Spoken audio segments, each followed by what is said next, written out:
Ada salah satu kritikan dari salah satu elemen bobotoh Persib Bandung kepada manajemen Persib Bandung. Cukup menarik.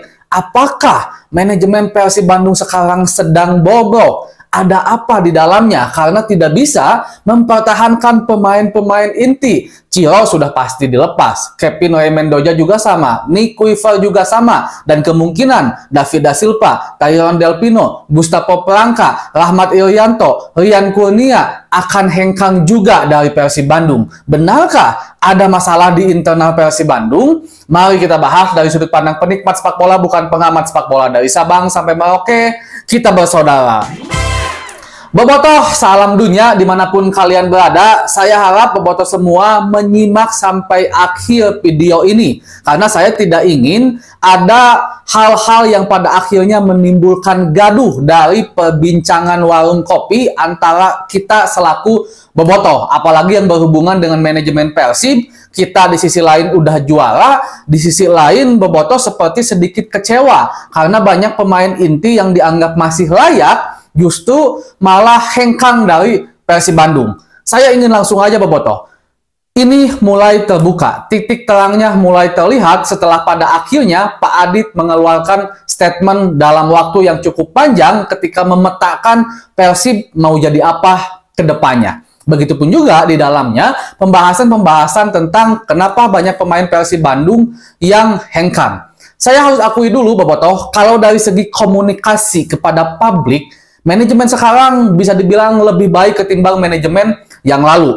Sekali lagi, saya ulangi, dari segi komunikasi. Bukan berarti manajemen sebelumnya jelek. Enggak, pasti ada kelebihannya yang saya akan bahas juga mungkin di akhir-akhir video nanti. Nah, Pak Adit ini bisa dibilang cukup terang benderang ketika menjelaskan kegaduhan atau semacam asumsi-asumsi liar di bobotoh. Entah itu soal manajemen, soal pemain, soal juga kemarin 1933 dengan 1919, titik temunya harus seperti apa dan segala macamnya. Itu kalau saya menilai cukup baik bobotoh salam dunia.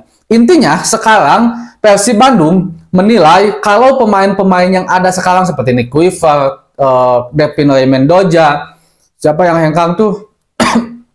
Maaf, Ciro Alves, begitupun juga pemain-pemain lain yang saya sebutkan tadi, dianggap tidak akan bisa lagi bersaing untuk Persib Bandung di musim depan. Entah itu di Liga atau juga di Asia. Stop dulu di situ, saya ingin mengajak bobotoh berpikir secara jernih. Jika dilihat dari segi statistik, termasuk dasar argumen pengambilan keputusan Pak Adit bersama Coach Bojan Hodak ini, yang dimana diambil ketika Persib Bandung juara 1994 dan juara 2014, ketika Persib bermain dengan pemain yang itu-itu saja, pada akhirnya cenderung permainan Persib Bandung malah monoton. Mungkin bisa dibilang agak sedikit terbaca permainannya. Harus kita akui, untuk dari segi strategi itu bisa saja terjadi, dan beberapa kali juga tim-tim besar di luar negeri tidak ada juga hipotesa yang mengatakan secara utuh jika pemain yang tetap akan kembali juara. Enggak, mungkin ada perombakan sedikit-sedikit. Nah, ditambah Persib Bandung target untuk musim depan bukan hanya juara di Liga 1, tapi ingin berprestasi juga di Asia, yang dimana kita membutuhkan pemain-pemain yang lebih fresh, yang lebih baru. Tentu harapannya minimal sama kualitasnya, bahkan lebih dari kualitas pemain yang ada sekarang. Dengan segala hormat, ini bagian dari teknis dan juga strategi bobotoh yang bagi saya masuk akal. Apalagi Pak Adit mengatakan bahwa semua pemain yang datang ke Persib dan yang hengkang dari Persib atas dasar persetujuan semua elemen di manajemen dan juga tim kepelatihan. Ada Bojan Hodak di situ, ada wakil pelatih di situ, ada Coach Pasos di situ yang juga akan hengkang sekarang. Begitupun juga pelatih-pelatih lain. Jadi ini sepakat ya bobotoh, tidak adanya Ciro, hengkangnya Kevin Mendoza, tidak memperpanjang kontraknya Nick Kuifer, bukan atas dasar manajemen semena-mena kepada legenda. Begitu saja. Enggak, bobotoh. Kita hargai, tentu kita juga selalu menghargai pemain-pemain yang sudah ada di Persib Bandung, apalagi memberikan bintang yang luar biasa.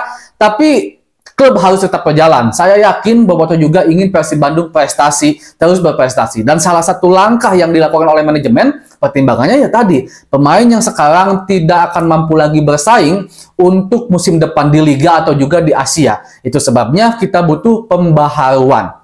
Itu dasar argumennya. Dengan alasan-alasan tadi, sudah tua mungkin, takut strateginya terbaca mungkin, terus juga staminanya mungkin sudah tidak akan sehebat kemarin mungkin, taktikal yang takut kebaca mungkin di Asia ataupun di Liga Indonesia. Walaupun tentu ada hipotesa lain yang bisa mengatakan kalau chemistry udah terbangun, kemungkinan tim akan lebih klop dan lebih bagus. Ada juga. Tapi mungkin dari berbagai banyak pertimbangan, pada akhirnya manajemen dan Coach Bojan Hodak memutuskan untuk meregenerasi pemain.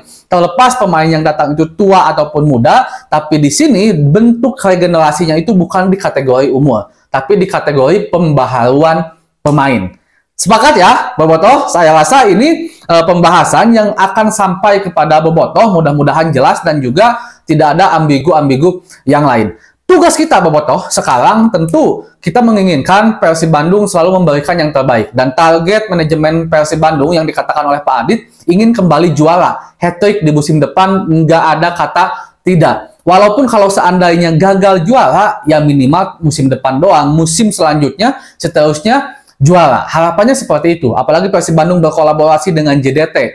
Yang dimana kita tahu 11 kali berturut-turut JDT selalu juara. Persib juga ingin seperti itu. Masuk akal kalau seandainya Persib Bandung kembali juara musim depan jika dilihat dari nama besar dan pemain-pemain yang akan datang. Tapi masuk akal juga kalau seandainya Persib Bandung gagal juara musim depan karena mungkin pemain baru masih butuh adaptasi lagi dan segala macamnya, mengenal lagi bagaimana di Liga Indonesia. Apalagi kalau seandainya pemain-pemain yang datang adalah pemain yang waktu sebelumnya tidak pernah bermain di Liga Indonesia. Jadi karakteristik permainan Liga Indonesia mereka belum tahu. Masuk akal juga jika seperti itu. Intinya kita selaku Bobotoh dukung Persib Bandung. Biasakan melihat, mencerna sebuah informasi itu sampai ke dasar-dasar dan ke akar-akarnya agar tidak ada keributan-keributan yang lain. Dan saya juga kurang setuju ketika mengatakan zaman Pak Teddy mah butut dan segala macamnya, yang bagus mah zaman sekarang. Logikanya seperti ini aja, Bobotoh.